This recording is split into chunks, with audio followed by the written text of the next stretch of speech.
हाँ जी, सभी मेरे प्यारे विद्यार्थियों का ऑनलाइन प्लेटफॉर्म SRJ मैथमेटिक्स पर तहे दिल से वेलकम है, स्वागत है। और आपका स्वागत फिर से करता हूं मैं। अगर आप हमारे चैनल पर नए हैं तो जितनी भी क्लासेज है उन सभी को जाकर देखें, और क्लासेज अच्छी लगती है दोस्तों तो अपने इस जितनी भी क्लासेज इन सभी को अपने क्लासमेट्स, अपने जितने भी कॉन्टेक्ट है उन सभी के साथ शेयर कर देवे, ठीक है। और चैनल को सब्सक्राइब करना ना भूले। पर इससे भी पहले आपको ये काम करना है कि क्लासेज को अच्छे से देखनी है, ठीक है। तो चलिए बिना समय को गवाए अपन बात करते हैं सवाल की। तो सवाल आपके सामने लिखा हुआ है, एक पतंग भूमि से 75 मीटर ऊंची उड़ रही है, जिसके धागे का भूमि के साथ झुकाव कोण जो है 60 डिग्री है, तो धागे की लंबाई ज्ञात करनी है, ठीक है ना। सवाल आसान है। एक पतंग भूमि से 75 मीटर ऊंची उड़ रही है। एक पतंग, ये रही भाई पतंग,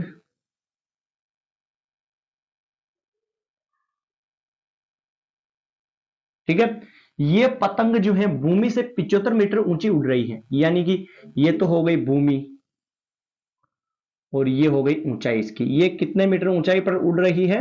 75 मीटर ऊंचाई पर उड़ रही है, ठीक है।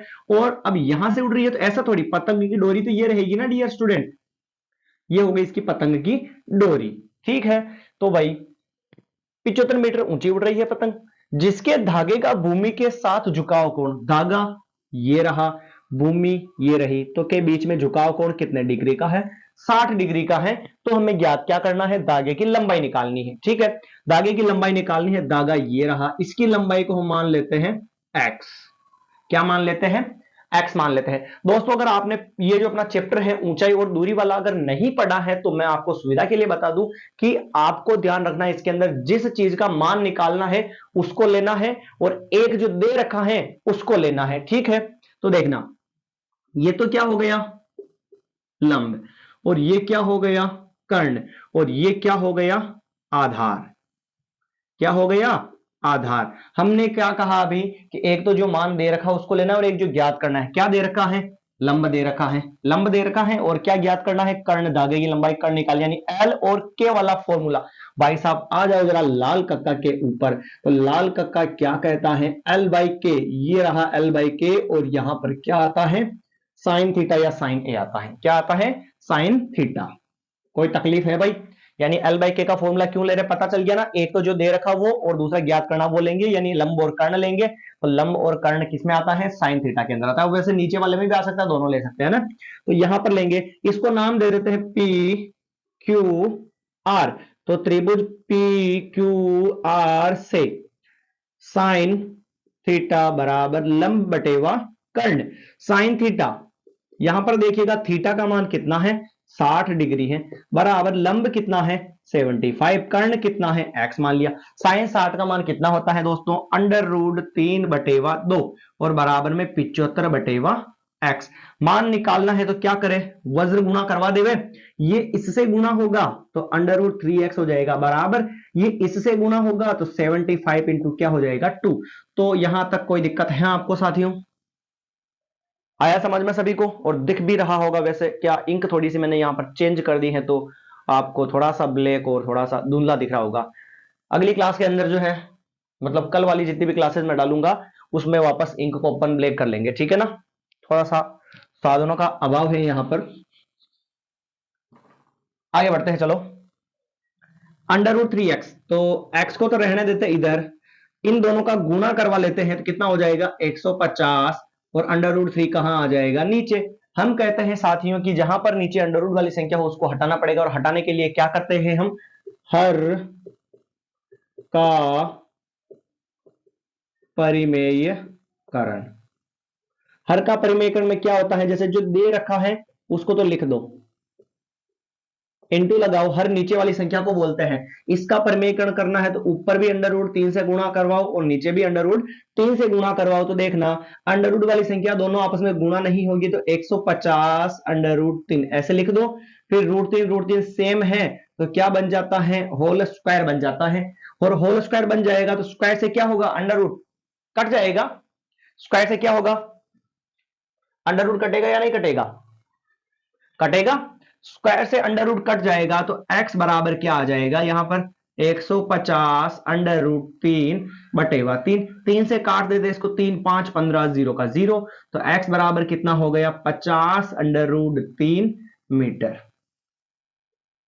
यानी कि उस धागे की जो लंबाई है वो हमारे पास कितनी आ चुकी है, 50 मीटर आ चुकी है। कोई दिक्कत है इसके अंदर? नहीं है भाई। चलिए, ये था आज की क्लास का पहला सवाल। अब बढ़ते हैं दूसरे सवाल की तरफ।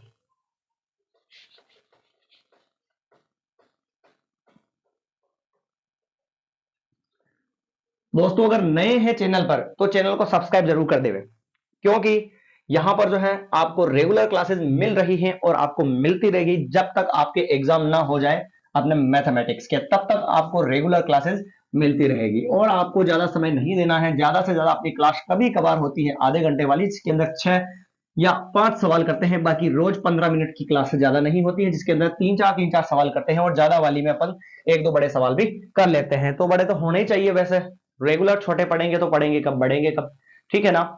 तो अगले सवाल की बात करते हैं।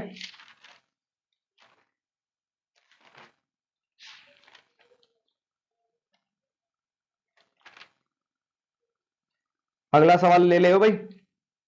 चलिए, 2 tan 30 डिग्री और बटेगा में 1 + tan स्क्वायर 30 डिग्री। ये अपने खिलाड़ियों वाला सवाल हो चुका है। कभी कभार ऐसे सवाल देखने को मिलते हैं साइन कोस वाले, और ज्यादातर बहुत से ऐसे विद्यार्थी होते हैं जिनको जो साइन कोस वाले जो सवाल है ना समझ में नहीं आते हैं। ठीक है, बाकी सारे आ जाते हैं पर साइन कोस वाले नहीं आते, पर हालांकि ये सबसे अच्छी चीज है। सवाल लिखा हुआ है 2 tan 30 डिग्री और बटेगा में 1 और प्लस tan स्क्वायर 30 डिग्री का मान ज्ञात करो। क्या करना है? मान ज्ञात करना है। चलिए मान ज्ञात कर लेते हैं। 2 का तो 2, बीच में क्या मान लेंगे? इनटू tan 30 का मान क्या होता है दोस्तों? 0, 1/2 √3/2, यानी 1/√3 होता है। फिर बटेवा 1 का 1, फिर प्लस का प्लस। tan 30 का मान क्या होता है? 1/√3, और बाहर क्या चल रहा था? स्क्वायर। ठीक है, आपको मान तो पता होना चाहिए साथियों। tan 30 डिग्री का मान सारणी में क्या होता है? 1/√3 होता है, और ये आपको याद होना चाहिए। चलिए बढ़ते हैं आगे। 2 1 2, फिर नीचे क्या मान लेंगे? √3, फिर 1, फिर प्लस 1 का स्क्वायर 1, इसके स्क्वायर से इसका रूट कटेगा तो क्या बचेगा? 3, बटेवा में कुछ नहीं है, क्या मान लेते हैं? 1। फिर सोल्व करते हैं, 2/√3, फिर बटेवा, फिर बटेवा। नीचे वाली संख्या है सेम नहीं है तो एलसीएम लेते हैं। तो कैसे? 1 को 3 से गुणा करवाओ, 3 क्रॉस गुणा करवाओ, 3 1 3, बीच में प्लस 1 × 1 1। ये लीजिए भाई, 2/√3 बटेवा 3 और 1 4/3। 4 स्टेप हो जाती है तो ऊपर वाली दो वैसे की वैसी रहती है, नीचे वाली दो उल्टी होकर इंटू में चली जाती है। तो 3 जाएगा ऊपर, 4 कहां जाएगा? नीचे। ये इससे कटेगा कितनी बार? 2 बार। चलिए भाई, 3 2 को ले लेते हैं आगे, और √3 को कहां पर ले लेते हैं? पीछे। यहां तक आया क्या समझ में? हम कहते हैं कि बटेओं में रूट वाली संख्या हमें अच्छी नहीं लगती, पसंद नहीं आती और मजा नहीं आता है। तो इस रूट वाली संख्या को क्या कर देंगे अपन? यहां से हटा देंगे। तो लीजिए हटा देते हैं, और रूट वाली संख्या को हटाने के लिए हम क्या करते हैं? हर का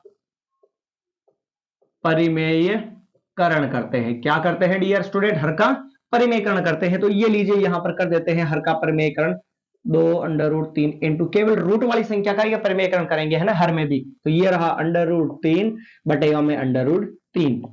ये हो जाएगा 3√3 हो जाएगा, गुणा नहीं होगा। नीचे 2 √3 सेम है तो गुणा होगी, तो √3 का क्या हो जाएगा? स्क्वायर। स्क्वायर से √3 कट जाएगा तो क्या बचा? 3। इस 3 को इस 3 से काट दो तो ऊपर तो बच गया √3, और नीचे कितना बच चुका है? 2 यहां पर बच चुका है। इसमें किसी को कोई दिक्कत हो तो आप बता सकते हैं। यह था अपना सवाल नंबर दूसरा।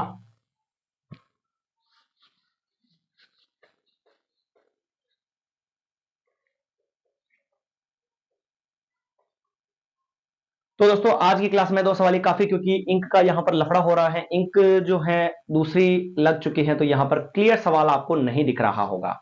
ठीक है, तो अगली क्लास के अंदर अपन ब्लैक इंक वापस यूज करेंगे तो आपको थोड़ी सी क्लियरिटी दिखेगी और क्लियर दिखेगा, सवाल तो अच्छा समझ में आएगा और पढ़ने में कोई दिक्कत नहीं होगी। तो दोस्तों चैनल पर नए हैं तो चैनल को सब्सक्राइब कर लेवे, और हाँ अगर पुरानी जितनी भी क्लासेस है उन सभी को जाकर आपने नहीं देखा है तो उन सभी को अच्छे से जाकर देख लेवे और चैनल को सब्सक्राइब कर देवे। ठीक है दोस्तों, मिलते हैं नई क्लास में नए वीडियो के साथ। धन्यवाद।